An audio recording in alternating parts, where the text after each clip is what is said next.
We are celebrating today the feast of the Holy Family of Jesus, Mary, and Joseph. The feast of the Holy Family of Jesus, Mary, and Joseph is the Gospel for this Sunday. You can find it in Luke chapter 2, verses 22 to 40. This is Alejandro Burgos from El Paso, Texas. Remember, when required, references will be taken from the Good News Translation Catholic Bible, the Catechism of the Catholic Church, and the book Understanding Jesus' Miracles and Parables. The Catechism, the tradition, and the Magisterium of the Church help us understand what is Catholic and what is not Catholic. What does the Magisterium of the Church say about the Holy Family? In the Catechism, we find paragraph 1655, the domestic church. Christ chose to be born and grow up in the bosom of the Holy Family of Joseph and Mary. The church is nothing other than the family of God. From the beginning, the core of the church was often constituted by those who had become believers together with other households. When they were converted, they desired that their whole household should also be saved. These families who became believers were islands of Christians' life in an unbelieving world. Paragraph 1656. In their own time, in a world often alien and even hostile to faith, believing families are of primary importance as center of living, radiant faith. For this reason, the Second Vatican Council, using an ancient expression, calls the family the Ecclesia Domestica, the domestic church. It is in the bosom of the family that parents are, by word and example, the first heralds of the faith with regard to their children. They should encourage them in the vocation which is proper to each child, fostering with special care any religious vocation.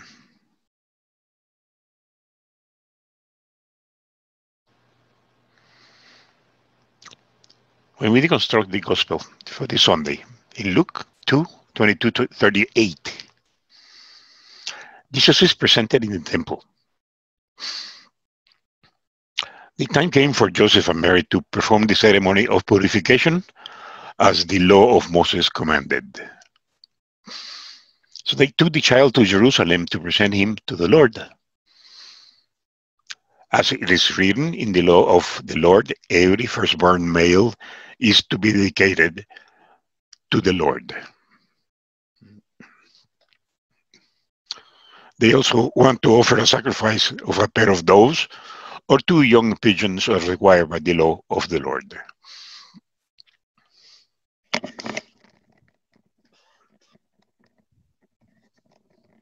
You have a beautiful picture of the presentation of the temple in Luke 2:22-39.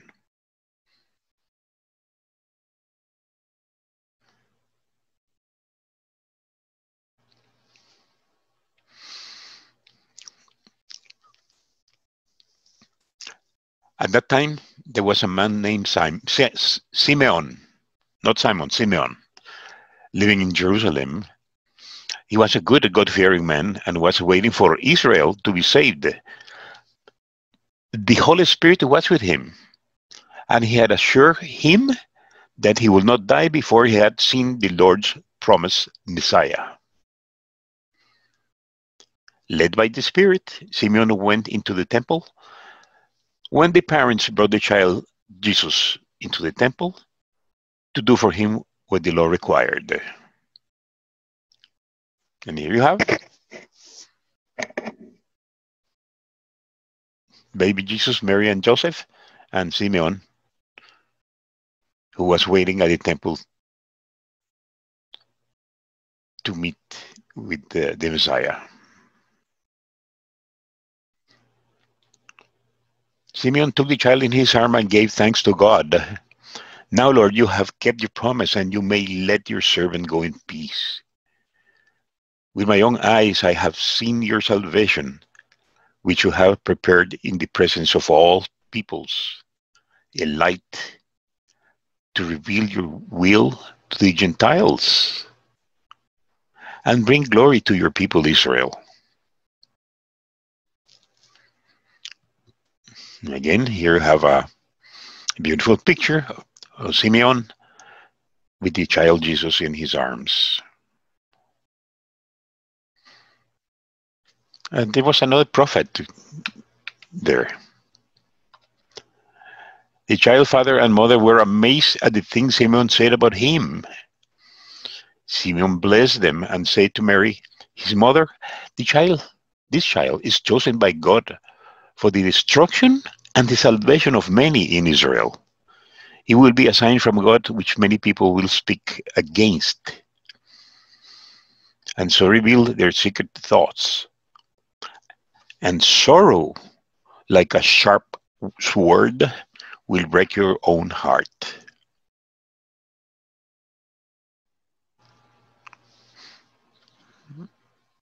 There was a very old prophet, a widow named Anna, daughter of Phanuel and the tribe of Asher.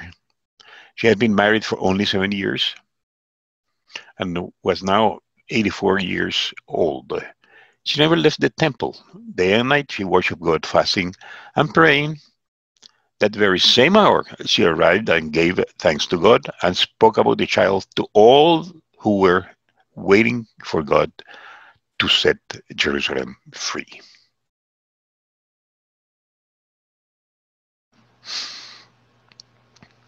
When Joseph and Mary had finished doing all that was required by the law of the Lord, they returned to their hometown of Nazareth in Galilee. The child grew and became strong. He was full of wisdom, and God's blessing were upon him. That is the gospel. And these are the central characters, facts, items, activities presented in the gospel. Mary and Joseph took the child to Jerusalem to present him to the Lord and perform the ceremony of purification as the law of Moses commanded. That time there was a man, Simeon, living in Jerusalem, who was waiting for Israel to be saved, and the Holy Spirit was with him and had assured him that he would not die before he had seen the Lord's promised Messiah. Simeon took the child in his arm and gave thanks to God. Now, Lord, you have kept your promise, and you may let your servant go in peace. He said, with my own eyes I have seen your salvation, which you have prepared in the presence of all peoples, a light to travel your will to the Gentiles, a light to reveal your will to the Gentiles. This is also prophetic. Simeon blessed them and said to Mary, his mother, this child is chosen by God for the destruction and the salvation of Israel. And sorrow, like a sharp sword, will break your own heart. There was also some prophetic words that he gave Mary.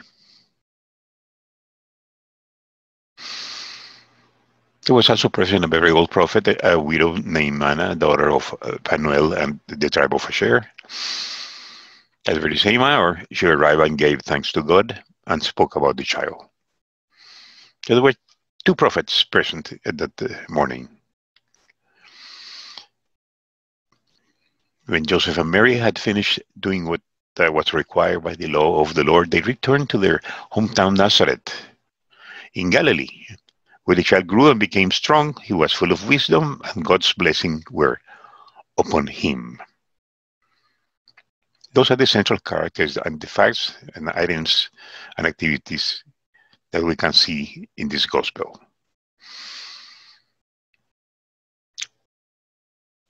In this gospel, we can identify at least 9 important teachings to reflect upon. Teaching number 1. The church is teaching us that Christ chose to be born and grow up in the bosom of the Holy Family of Joseph and Mary.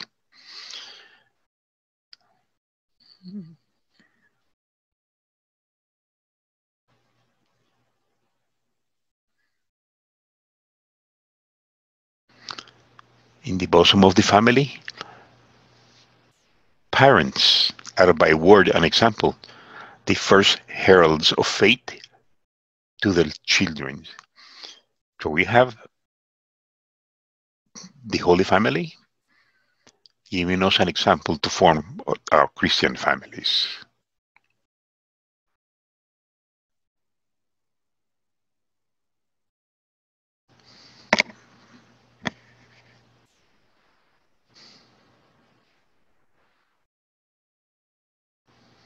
Teaching number 2.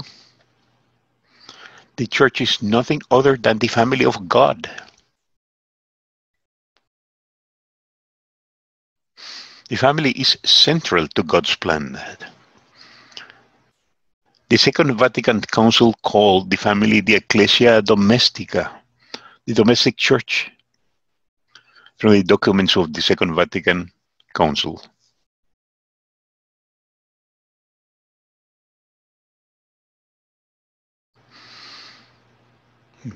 Vaticanum Secundum. It is not that the gospel has changed. It is that we have begun to understand it better. Those who have lived as long as I have were enabled to compare different cultures and traditions and know that the moment has come to discern the signs of the times, to seize the opportunity and to look far ahead. That's what Pope John 23 on his deathbed.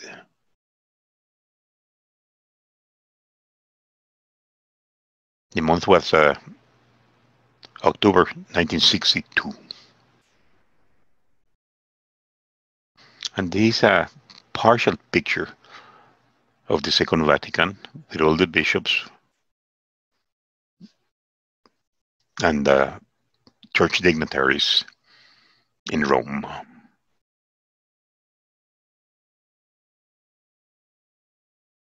Teaching number 3. The core of the church is formed by believers that desire that their whole household should also be saved.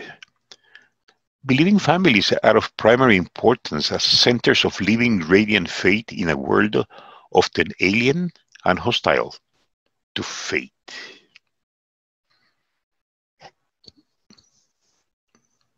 This is a picture of Jesus when he said, let's see what he said here. Laissez venir à moi les petits enfants. Allow the kids, the children, come to me. I'm sorry, this is probably from a French painter. That's why it's in French. But that's what it means. Allow the kids, the children, come to me. That's what Jesus said. Teaching number 4.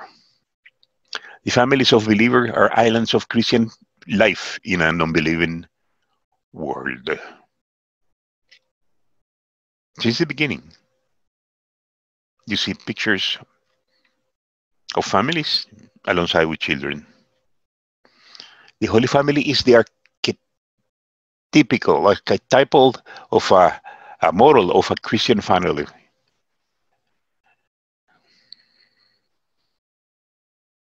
Whenever we think in our families,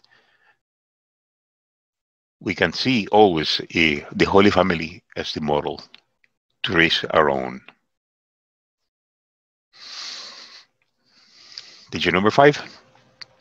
Mary and Joseph complied with the law of Moses by taking baby Jesus to Jerusalem to present him to the Lord and perform the ceremony of purification. Mary and Joseph were not expecting what was about to happen. The child's father and mother were amazed at the things Simeon said about him.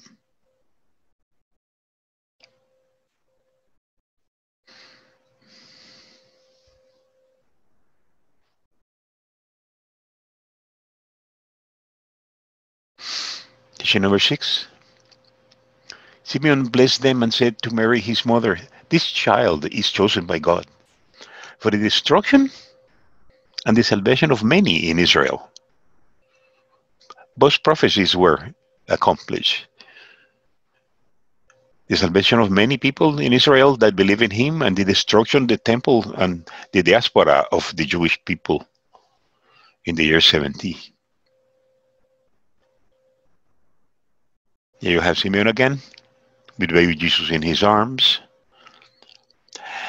He also said, "A light to reveal your will to the Gentile and bring glory to your people, Israel."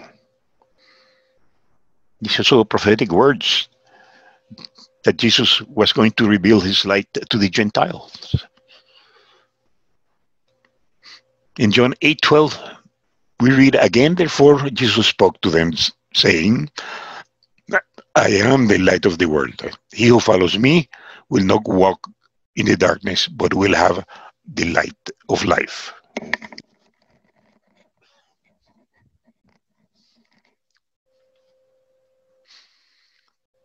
Teacher number 7.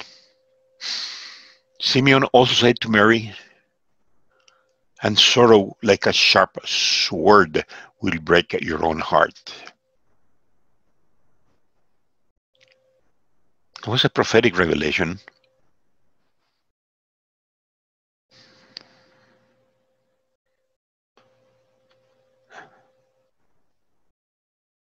About the death by crucifixion of the Lord.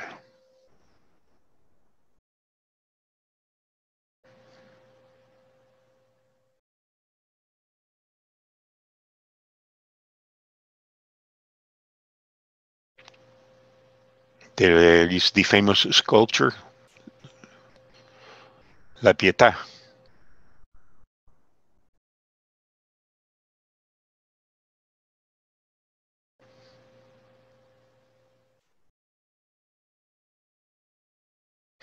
Teacher number 8. The return to Nazareth. The Messiah will be called a Nazarene. You get a prophecy from Isaiah, chapter 11, verse 1. When Joseph and Mary had finished doing all that was required by the law of the Lord, they returned to their hometown of Nazareth in Galilee.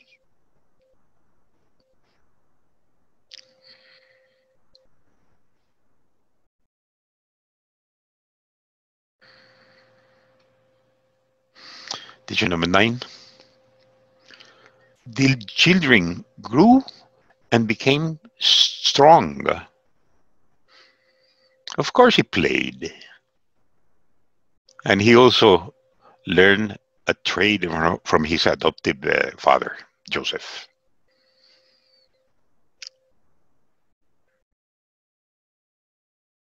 He was full of wisdom, and God's blessings were upon him. And you can see the Holy Family here. You get a very young Jesus, and God's blessing upon him, Father and the Holy Spirit.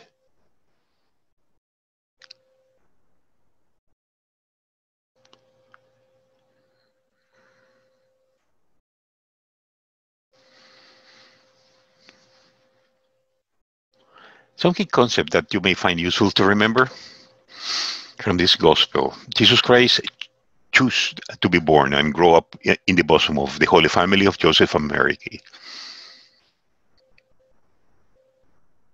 He chose. The church is nothing other than the family of God. The Second Vatican Council calls the family the Ecclesia Domestica, the domestic church. Believing families are of primary importance as centers of living, radiant faith. Simeon blessed them and said to Mary, his mother, "This child is chosen by God for the destruction of and the salvation of many in Israel, a light to reveal your will to the Gentile and bring glory to your people Israel." Simeon revealed to Mary, "Sorrow like a sharp sword will break your own heart."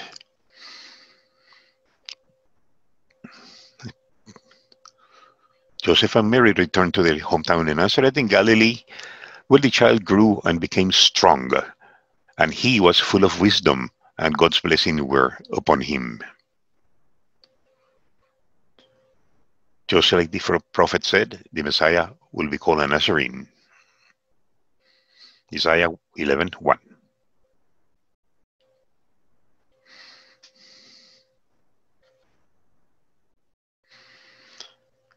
Let me ask you some questions to review what we have seen today.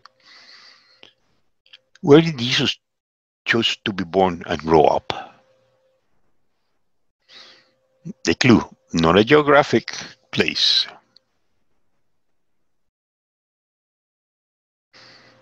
Why did he choose that?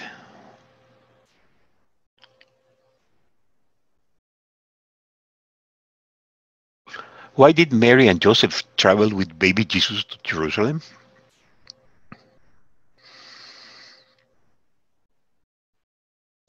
Who was waiting at the temple?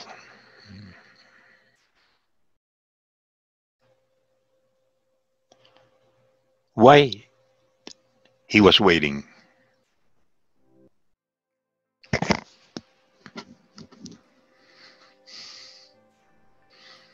What did he tell Mary and Joseph about Jesus?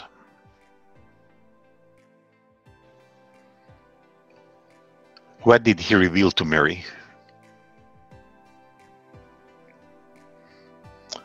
When that deliberation happened?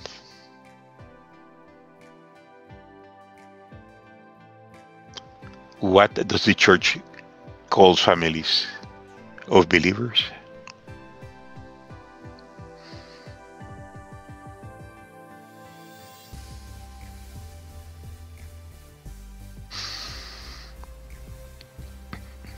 This was the gospel for the last Sunday of 2020. I see you next year,